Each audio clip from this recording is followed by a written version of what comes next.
Hi guys, नमस्ते. हा video मी प्रेम मंदिर वृंदावन गोकुळ मथुरा इथला बनवला आहे.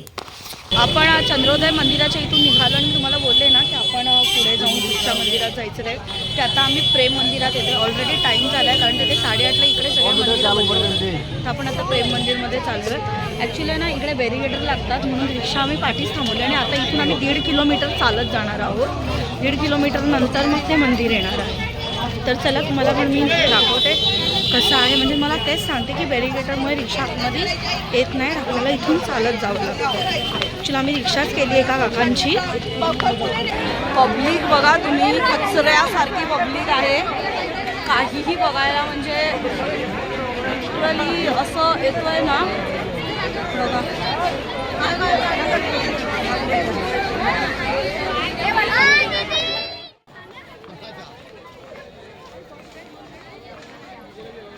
अतिशय गर्दी आहे, म्हणजे सुट्टी पुरेपूर लोक त्याचा हे करतात आणि इतकी गर्दी म्हणजे मी नव्हती पाहिली कुठे, पण इतके खूपच गर्दी.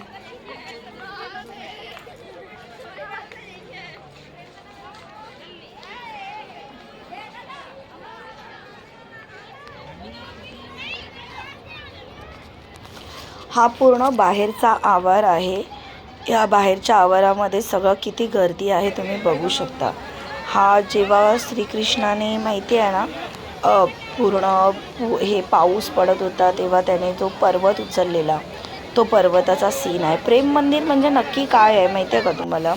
प्रेम मंदिर म्हणजे श्रीकृष्णाने ज्या त्याच्या बालपणापासून मोठ्या बालपणापासून जवानीपर्यंत, म्हणजे जेवढे त्याने त्याचं आयुष्य जगला, त्याने काय काय पराक्रम केले श्रीकृष्णाने, ते सगळं याच्यामध्ये दाखवण्यात आलेलं आहे. त्यांची रासलीला कुठे व्हायची, त्याने मित्रांबरोबर सवंगडींबरोबर किती मजा केली, ते सगळं प्रेम मंदिर येथे दाखवलं आहे.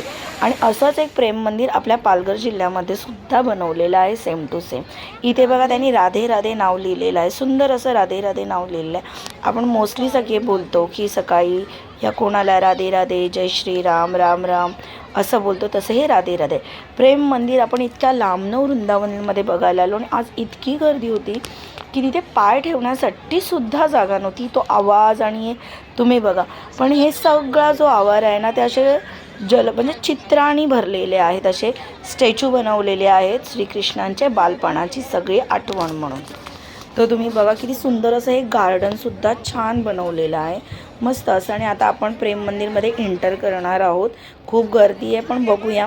इकडे त्या साईडला दिसतंय ना तुम्हाला, तिकडे असं सगळं तो चप्पल वगैरे ठेवायची जागा आहे तिकडे नेहमी. म्हणजे एक पाहिलं मी मथुरा वगैरे साईडला, गोकुळ साईडला चप्पल सिस्टम खूप अतिशय, म्हणजे तुमची चप्पल गायब होण्याची शक्यता कमीच आहे. कारण आपण कुठेही देवदर्शनाला गेलो या कुठे फिरायला गेलो की आपली सगळ्यात पहिली जाते ती शूज किंवा चप्पल हरवते, पण ते नाही जाणार. हे बघा तुम्ही किती छान गार्डन बनवलेलं आहे. सगळी फुलं आहेत, श्रीकृष्ण आहे, राधा आहे, कामधेनू आहे, गायी आहेत, वासरं आहेत, सगळं आहे. तुम्हाला सगळं काही तिथे एकाच ठिकाणी बघायला मिळेल. सुंदर असं ते बनवलेलं आहे आणि छानच, म्हणजे अतिशय सुंदर आहे.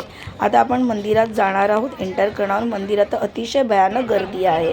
तर आता आपण श्रीकृष्णाचं आणि राधाचं दर्शन घेणार आहोत. काय कलाकृती केलेली आहे तुम्ही बघा ना मंदिरामध्ये.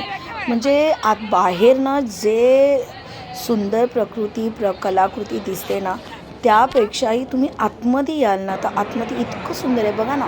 प्रत्येक ह्याच्यामध्ये त्यांनी कोणा केला आहे. हे झुंबर बघा, वरती बघा, खालून, म्हणजे तुम्ही म्हणजे तुम्हाला ना तो अनुभवच फार वेगळा येणार तिथे. बघा ना किती सुंदर आहे. आम्ही आता वरती आहोत, वरनं आम्ही दर्शन घेत आहोत कारण इतकी गर्दी होती ना. खाली उभं राहण्यासाठी सुद्धा जागा नव्हती. मग आम्ही वर आलो आणि वरनं हे सगळं बघतो. तुम्ही बघा कसली सुंदर अशी कलाकृती केलेली आहे प्रत्येक गोष्टीमध्ये, प्रत्येक खांबावर, प्रत्येक एका ह्याच्यावर. तिथलं झुंबरसुद्धा इतकं सुंदर आहे. राधा राणी बघा किती छान दिसतात. कृष्ण माझा कसं छान दिसतो, कान्हा माझा किती सुंदरच. कान्हासारखं रूपच कोणाचं नाही. अतिशय सुंदर असं कान्हाचं रूप दिसत आहे बघा, किती छान. आणि दुसरी गोष्ट अशी आहे ना की तुम्ही आत येताय की बाहेर जाताय हे तुम्हाला कळणारच नाही. इतकं गार्डन पण सेम टू सेम आहे, येता जाता सगळं घेतलेलं आहे. आता गर्दीतून आपल्याला बाहेर जायचं आहे आपण आता खाली उतरत आहोत. आपण वरनं दर्शन घेतलेलं आहे. आपण पहिलं वरती गेलेलो आणि वरून सगळं दर्शन भेटलेलं. मंदिर अतिशय सुंदर आहे आतून, पण गर्दीच्या अभावे आम्हाला जितकं बघायला पाहिजे तितकं नाही बघायला मिळालं. आता हे आम्ही एक्झिट करत आहोत आणि प्रेम मंदिरचा कलर बघा तुम्ही, इतका सुंदर वाटतंय ना, म्हणजे तुम्ही विचार पण नाही करणार इतकं, म्हणजे आपल्या विचारसरणीच्या पलीकडे त्यांनी ते इतकं सुंदर असं ते बनवलेली आहे. म्हणजे खरंच खूपच छान आहे. म्हणजे आपण बघू शकता, खूप खूप खूप सुंदर बनवलं आहे त्या लोकांनी, सुंदरच. आणि तुम्ही तर गर्दी बघताच आहात, काय गर्दी आहे. म्हणजे कचऱ्यासारखी गर्दी बोलणं पण एक हेच आहे. तुम्ही बघा, म्हणजे आम्हाला तर, म्हणजे मी आतमध्ये जात होते ना, तर इतकी गर्दी होती की आतमध्ये जाता येत नव्हतं. आता हे आपण बाहेर जातो आहे, आपण बाहेर जातानाचं हे आहे, त्याच्यामध्ये तुम्ही हे बघा की किती सुंदर असं वाटतं. आणि बघताय काही किती गर्दी आहे बघा, खूपच आहे गर्दी म्हणजे प्रमाणाच्या. आणि मला माहीत नव्हतं की वृंदावनमध्ये इतकी गर्दी असेल. आम्ही या दिवाळीच्या सुट्टीतच गेलेलो, पण खूप गर्दी होती. आणि आता जाता जाता आम्ही हे प्रेम मंदिरची हे बघितलं. मंदिर आपण जेव्हा बनवतात तेव्हा त्याचं एक स्केच बनवलं जातं, तर ते हे स्केच इथं ठेवलेलं आहे बघा प्रेम मंदिरचं. तुम्ही बघू शकता. मी प्रत्येक ह्याच्यामध्ये चंद्रोदयचं पण स्केच तुम्हाला दाखवलेलं, त्यांनी जे बनवलेलं होतं ते. आणि आता आपण निघत आहोत. चला मग, ठीक आहे. हे प्रेम मंदिर आज अतिशय गर्दी, म्हणजे कोणाला जर एखाद्याला बीपीचा वगैरे त्रास असेल ना, तर त्याला फार त्रास होणार. कारण वरनं येताना, खालती चढताना, आतमध्ये मंदिरमध्ये जाताना सुद्धा अतिशय गर्दी होती. इतकी गर्दी होती की प्रमाणाच्या बाहेरच मला दिसते बघा. आत्तासुद्धा इतकी गर्दी. मंदिर बंद आहे, 8:30ला मंदिर बंद होतं तरीसुद्धा. तर आता मी व्लॉग पूर्ण करते प्रेम मंदिर. आज आपण चंद्रोदय मंदिर आणि प्रेम मंदिराच्या 2 गोष्टी केलेल्या आहेत. आता उद्या आपण अजून दुसरं बाकीचं जे राहिलेलं आहे, वृंदावन आहे, त्याच्यानंतर श्रीकृष्णाचा कारावास, तिकडे आपण सगळीकडे जाणार आहोत. तर आजचा हा जो प्रेम मंदिरचा व्हिडिओ आहे तो मी बंद करते. माझ्या पाठीमागे प्रेम मंदिर आहे बघा. चला, बाय बाय, राधे राधे, जय Shri Krishna. Thank you so much. तुम्हाला माझा व्हिडिओ आवडेलच. सबस्क्राईब, शेअर, कमेंट, लाईक नक्की करा. भेटूया नेक्स्ट व्लॉगमध्ये.